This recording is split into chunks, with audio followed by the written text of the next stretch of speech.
A propósito de que se ha estado hablando mucho sobre una nueva reforma fiscal, hoy el segmento Protección al Consumidor, que siempre está aquí con nosotros, Jesús Pérez Marmolejos. El tema de hoy es la Ley de Modernización Fiscal y los consumidores. Señor, buenas tardes, bienvenido a su segmento, que usted muy bien lo hace cada viernes aquí en el Tribunal de la Tarde. Tenemos un poquito de eco. Del eco, sí. Sí. Vamos a ver si lo corregimos. Ya yo creo que sí, que está corregido. Estos muchachos son los mejores técnicos del mundo.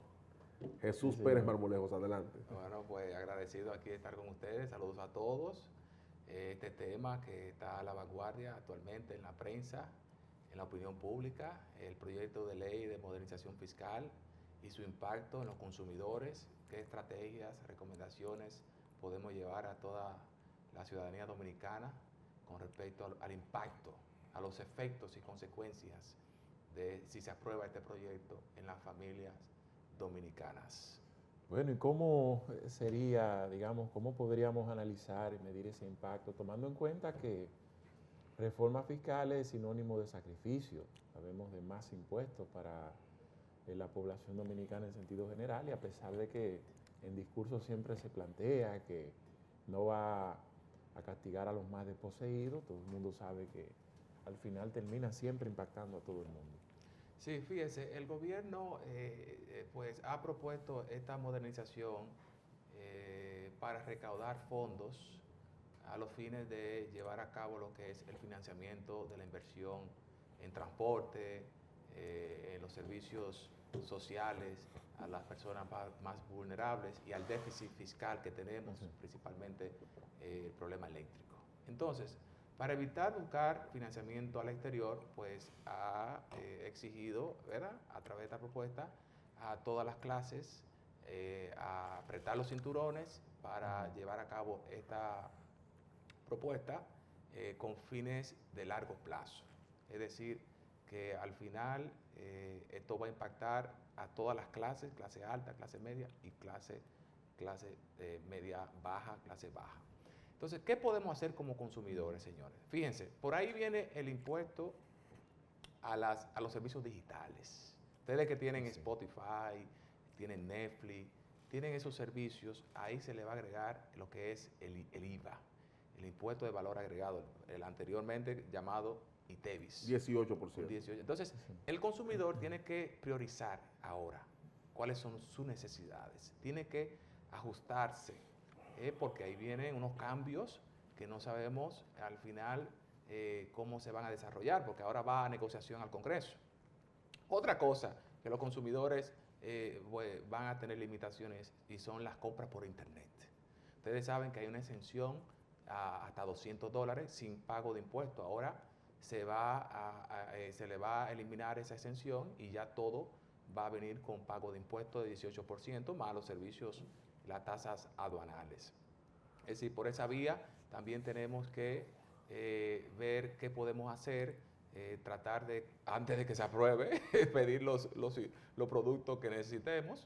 En tercer lugar tenemos lo que es, por ejemplo, los marbetes. Ahora se va a incrementar el duplo. Por ejemplo, los vehículos que pagaban 1.500 ahora van a pagar 3.000. Los vehículos que pagan 3.000 van a pagar 6.000. Es decir, que hay que considerar, si usted tiene varios vehículos, pues tiene que considerar, ¿verdad?, para tener una mayor eficiencia y ajustar su presupuesto. Las viviendas, aquellas viviendas, El IPI, el famoso impuesto de propiedad inmobiliaria. Antes de esta propuesta, por ejemplo, todas aquellas viviendas que no llegaran a 9.8 millones no pagan ese impuesto anual. Ya con esta propuesta, que reduce a 5.2 la exención, ya una vivienda, por ejemplo, de 8 o 9 millones, ya estaría pagando anualmente 30, 40 mil pesos anuales de IPI, que usted no lo tiene. Entonces, el consumidor ahí tiene que valorar si aquella inversión que va a hacer en inmuebles sea una inversión que le pueda obtener flujo de cajas. Porque si usted hace una inversión que al final no está produciendo, ese IPI hay que pagarlo. ¿Me entiendes? Entonces, al final yo creo que esta propuesta, al final ahí están se va a aumentar los impuestos a algunos productos de canasta básica que antes estaban exentos, como la carne de res, el aguacate, el pescado. Es decir, que también habrá que hacer una reingeniería de qué es lo que uno va a comer, porque al final también ahí nos va a afectar gravemente al consumidor. Es decir, y hay otras que podemos aquí conversar, a ver cuál es la estrategia a llevar a cabo. Una pregunta, Pérez. Si yo compro aquí una camisa, aquí en una tienda, ¿me cobran el 18 de ITEVIS? Sí, esta medida, señores. La pregunta, o sea, yo compro unos zapatos mañana, ahorita, salgo de aquí, ¿me cobran el 18 del ITEVIS? Sí, el 18%. O entonces, ¿por qué si yo lo quiero comprar fuera, yo quiero que no me lo cobren? Una pregunta sencilla. No, porque fuera, O sea, es que fuera impuesto también. Entonces ahí no hay equidad. O sea, yo compro una camisa aquí en una tienda de una plaza y me cobran el ITEVIS. Compro una corbata y me cobran el ITEVIS. Ahora, pero si yo lo compro por internet, no me cobran el ITEVIS. Entonces si me lo cobran me pongo guapo. Sí, pero no es que no le cobran. Ya esa camisa producida en otro país ya tiene un impuesto. Ya usted lo único que lo que le facilita es la importación a República Dominicana, que ahí lo libera de impuestos aduanales, Sí, por ejemplo. Si está por debajo de los 200. Si está por debajo de los 200. Pero ahora ya no importa el precio, ya va a pagar impuestos. El IVA va a pagar ahora. No, en ese caso ya va a pagar el 18% esa importación y posiblemente también algún otro servicio aduanal. Y ahí, bueno, según explicaba el ministro de Hacienda, no es solamente el tema de pagar por debajo de los $200, él hablaba también de una protección al comercio dominicano, Claro porque que sí. en eso también se ha abusado un poco como la ley de cine, mucha gente la ha aprovechado, no para sus cosas personales, sino para hacer negocios, entonces entran en una desventaja, porque si usted tiene un local establecido que paga impuestos, que está regulado por el Estado, y entonces compra ese mismo producto por otro lado, por la internet, sin ninguno de esos servicios, pues entonces la empresa quebraría prácticamente, porque se supone que tiene que adicionar algunos costos que no va a entrar en competencia. Él de hecho hablaba de una empresa multinacional que tuvo que irse de fuera, porque la gente podía pedir ese mismo artículo por internet y ellos aquí pagando locales, pagando luz, pagando una serie de servicios. Pagando empleados y todo eso. Era imposible. Sí, fíjense, según la interpretación que le he dado a esta propuesta, ustedes ven, por ejemplo, hay un alivio para las MIPYMES, porque se va a eliminar a ciertas empresas lo que es el anticipo. Entonces, y también hay una exención en los primeros 3 años para esas MIPYMES. Está lo del asunto de la importación, los 200 salarios. ¿Cuál es el mensaje que yo podría darle desde el punto de vista del consumidor? El consumidor que atienda a las ofertas nacionales. Veo que el gobierno quiere proteger a esos emprendedores dominicanos, ahora que se formalicen, porque por lo menos la carga de un anticipo, es decir, pagar por adelantado unos impuestos que usted nos ha ganado, eso ayuda ahora a un emprendedor que ya no quiere trabajar como empleado, poner un negocito, llevar una contabilidad, una asesoría fiscal, y lo que ese consumidor buscaba en el exterior, ofertarlo aquí a precios competitivos. Eso es lo que está buscando de manera indirecta. Claro, hay impuestos que hay que pagar, pero hacerlo más leal, más justicia, porque el pequeño emprendedor aquí, competir con esos grandes allá en el exterior, pues estaba difícil en esa situación. Sí, he visto más lejos que se ha insistido mucho en perseguir la evasión, la elusión. Por ese tipo de delito, ¿hay sanciones penales o son puramente administrativas? Sí, hay 2 tipos de infracciones. Por ejemplo, tenemos las infracciones que no conllevan engaño, dolo, simulación, que son infracciones por irregularidades que usted al final no está regularizado, no está declarando, no reporta, etcétera. Entonces, lo que es el comercio informal, que no está llevando aquellos numeritos que debe llegar, esos impuestos que lleve a la DGI. Claro, sin dolo, sin engaño. Ok. Ese tipo de maniobras, pues tienen algunas faltas, tienen multas, y lo que procuran es que usted se regularice. Ya hay otras infracciones que son defraudaciones tributarias, que ya conllevan dolo y engaño, y es para simular situaciones para engañar de manera deliberada a la administración tributaria, que así ahí puede conllevar multas y prisión. Entonces, la mayor parte de la evasión fiscal se da en gran medida por la irregularidad, porque, señores, más del 60%... La informalidad. La informalidad, perdón. Más del 60% del impuesto sobre la renta es evadido. Más del 47% del ITEVIS es evadido. Entonces, 43 más o menos. Eso baja un poco, lo del ITEVIS, porque se ajustaron algunas cosas en algunos comercios, pero sigue un 43, que eso es terrible. Un 43% de evasión del ITEVIS. Y ningún país aguanta eso. Eso hay que buscarle la vuelta, porque el problema es, cuando yo echo un galón de gasolina a mí me cobran impuestos y yo lo tengo que pagar. Un impuesto inmediato. Cuando yo pongo una recarga a un teléfono, me están cobrando un 30 de impuestos. O sea, inmediatamente yo pongo una recarga de 100 pesos y son 70, pues están quitando 30. Pero ahí mismo, Entonces, aquí hay comerciantes, empresarios que están evadiendo el ITEVIS. Ajá. hay restaurantes que cobran el ITEVIS y no lo reportan. Cualquier restaurante, aquí hay restaurantes que te dan que la factura a mano te la hacen con un bolígrafo. Sí, por Dios. Que en ese caso, digamos, las sanciones van directo al negocio, o puede haber un tipo de, digamos, de castigo hacia el propietario del negocio. Sí, muy buena pregunta, porque recientemente el Tribunal Constitucional emitió una sentencia declarando inconstitucional unos artículos del Código Tributario donde establecía que en caso de algún incumplimiento tributario iba a ser responsable solidariamente, es decir, indistintamente, tanto la empresa como el socio o el administrador. Hubo una ley que salió rapidísima, fue promulgada, creada y promulgada en tiempo récord. Entonces lo que busca es determinar si ese incumplimiento tributario, para yo achacarle eso al administrador, debe ser ese incumplimiento por una falta o dolo. Para yo entonces cobrarle al administrador.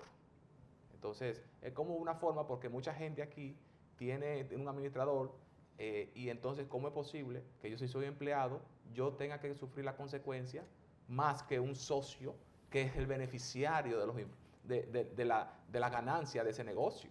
Entonces no era injusto eso, y entonces la DGI, conjunto con los legisladores, pues con esta ley lo que busca es que, vamos a ver cómo se va a aplicar, que a ese administrador se le tenga que demostrar alguna falta o dolo para ser castigado en representación de la empresa, porque debería ser la empresa la que debe pagar ese impuesto. Tú sabes que con esto de la reforma fiscal, como que han dado un giro directamente hacia los vicios. Los vicios, así que la gente le dice. Es un impuesto al consumo, prácticamente. Todo el los consumo. vicios, ¿no? Porque hay unos consumos que no son vicios. Y han estado un avispero, mucha gente guapa y todo esto. Pero, por ejemplo, esas bancas de apuestas deportivas, las bancas de lotería, no sé, en el caso de los casinos, porque hay un departamento para eso, creo que tiene Hacienda, para los casinos. No sé en qué medida, para los bingos, todas esas cosas que tienen que ver con juegos, en qué medida esta reforma va a lograr que esa gente se ajuste. Porque aquí, señora, aquí esa banquita, aquí no se sabe cuántas banquitas de lotería hay en el país. En el campito más escondido hay 1, 2, 3 y hasta 10. Porque aquí se le da un culto a la pobreza, entonces la gente entiende que es sacándose que van a resolver su problema, más no trabajando, más no educándose. Entonces aquí la gente, todo el mundo quiere de un palo, pero no quiere trabajar. Y el mejor palo es sacarse un palé, una tripleta, sacarse una loto, una cosa de esa, para allá, para resolver su vida. Entonces, ¿qué pudiera pasar por ahí? O sea, hay que ver esto, porque el impuesto sería a la ganancia. O sea, una gente se saca un palé de 100,000 pesos. El impuesto sería eso, o sería entonces aumentarle el derecho de poseer una banca, o sea, el impuesto al derecho. Usted quiere poner una banca, usted tiene que pagar unos cuartos para ponerla. Y saltó uno diciendo que eso va a incrementar la ilegalidad de la banca, porque tiren una policía especial y el que ponga una banca ilegal métanlo preso y pongan una multa. Porque esto hay que arreglarlo de alguna forma. Bueno, el director de la DGII, Dirección General de Impuesto Interno, dijo que iba a salir a la calle a fiscalizar. Entonces, muy importante los consumidores que a partir de ahora deben tener un comportamiento planificado y disciplinado. Y tienen que buscar asesoría en finanzas y asesoría fiscal. Porque actualmente, con todas estas informaciones y todos los trámites que hay que hacer en la Dirección General de Impuesto Interno, si usted comete un error, va a tener problemas. Y que ya a partir si usted gana más de 52,000 pesos, va a tener que hacer declaraciones anuales. Entonces, llevar todo ese sistema, uno con una persona que no tiene esos conocimientos técnicos, es mejor tener a un contador, un asesor fiscal de confianza que le lleve eso, porque al final hay que pagar impuestos. Dice el gobierno que para ayudar a los servicios, a las personas más vulnerables, ayudar al tránsito, etcétera, etcétera, etcétera. Esperemos que... El tránsito no le ayuda a nadie, eso es un problema que nunca se va a resolver, el tránsito. Sí, no ayuda a nadie. El transporte. Pueden crear, pueden lograr hacer un transporte más colectivo, más eficiente. En la parte del transporte por el tránsito, eso no lo arregla nadie, porque aquí hay un problema de educación vial. Ahora, sí, porque si el gobierno, ¿verdad? Si la gente quiere agua potable, la gente quiere que le llegue agua, la gente quiere energía eléctrica, la gente quiere mejores servicios, bueno, hay que pagar por esto. Ahora, yo digo una cosa, en Los Girasoles hay una zona que el agua no hay forma de que llegue. Eso yo lo he denunciado en televisión y en radio. Y he llamado allá a la casa y nadie me hace caso. Entonces van a meter impuestos para que Fellito siga ahí en la posición y no resuelve el problema de Los Girasoles, que hay una zona que no llega agua. Que tienen 3 años que no le llega una gota de agua. Entonces esa es la situación. O sea, sí, paguen impuestos, pero el funcionario que no cumpla que se vaya para su casa. Y por último, un aspecto a los inversionistas consumidores, ya hablamos de los inmuebles, pero está también el asunto de que si tú tienes un dinerito en un depósito, que de un 10 lo quieren subir a un 27. ¿Cómo así? ¿Cómo es un depósito? Explícame eso. Si usted tiene un dinerito invertido en un fondo de inversión, ahorrado, pero que un fondo, un certificado era un certificado de inversión, o sea, un ejemplo. es una cuenta de corretaje, de un impuesto no, de pero un bolsa. ejemplo, si yo tengo en un certificado 50 millones de pesos, hay que pagar por eso. Actualmente, Para un 10% actualmente retiene un 10%. Un 10%. Anual. Sí, anual. Ahora le quieren subir a un 27. Correcto. Le quieren subir un 27. Entonces, ¿pero qué dice la reforma? Que la reforma tributaria, diría yo, la propuesta. Aquellas personas que tienen inversiones en otro país pagarán impuestos en ese país y no en la República Dominicana. Es decir, ahí no hay doble tributación. No. Es decir, si yo tengo invertido un dinerito, 1 millón en España, yo además pago impuestos en España, entonces dejo mi dinerito correr y correr. Entonces, es como una forma de decir, inviertan en el exterior. Porque si inviertas aquí en República Dominicana, tú vas a tener un 27%. Va a tener un 27%. Sí.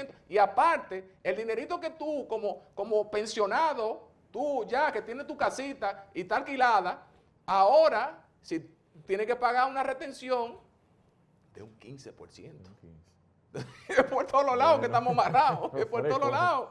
Sí, que eso, digamos que hay impuestos que pueden constituirse en un arma de doble filo, porque tú le dices al ahorrante, mira, necesito castigarte o que tú pagues un poco más de las ganancias de tus ahorros, pero entonces si él tiene al lado un país que se llama Panamá, Estados Unidos, y le dice, mira, aquí me van a cobrar un 27, pero si yo lo muevo a otro país, nada más me van a cobrar un 10, un 15, pues yo entonces prefiero. Va a sacar esos capitales. Entonces eso puede ser, digamos, perjudicial para el gobierno, que tiene que tomar en cuenta eso. Claro, Sí.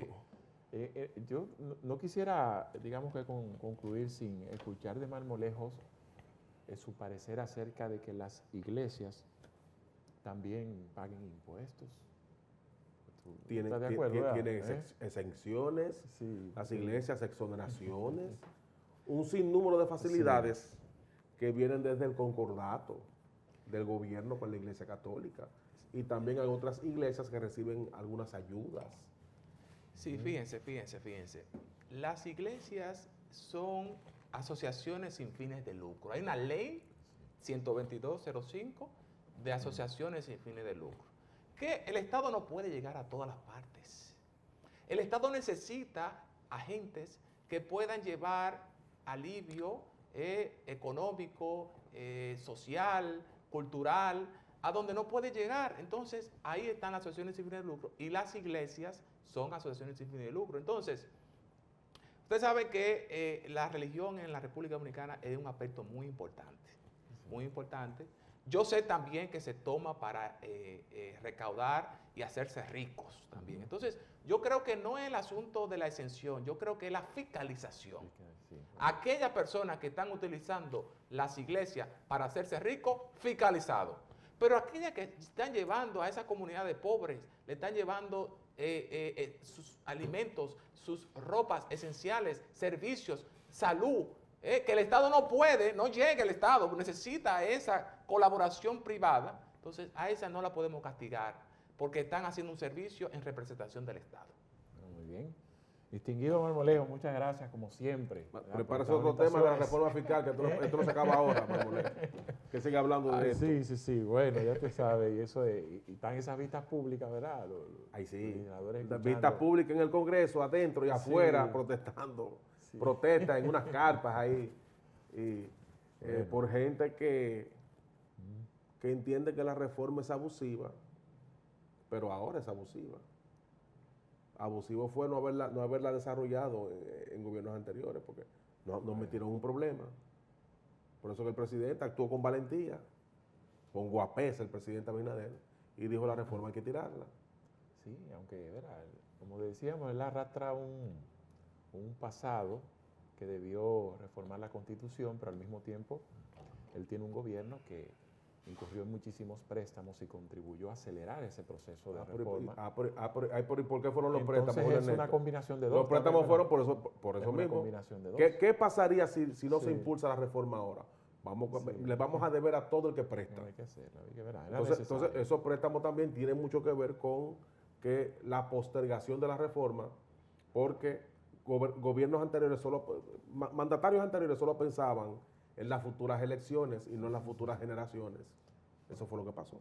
Bueno, muy bien. Señores, gracias por la amabilidad de su sintonía. Nos despedimos. Nos vemos Feliz fin de el semana para lunes todos. El aquí, lunes aquí el lunes estaremos. aquí. Aquí estaremos y seguiremos hablando de reforma y de todo. Porque ese es el tema, ¿verdad? Hasta que la reformen. Sí. Bueno, señores, feliz fin de semana.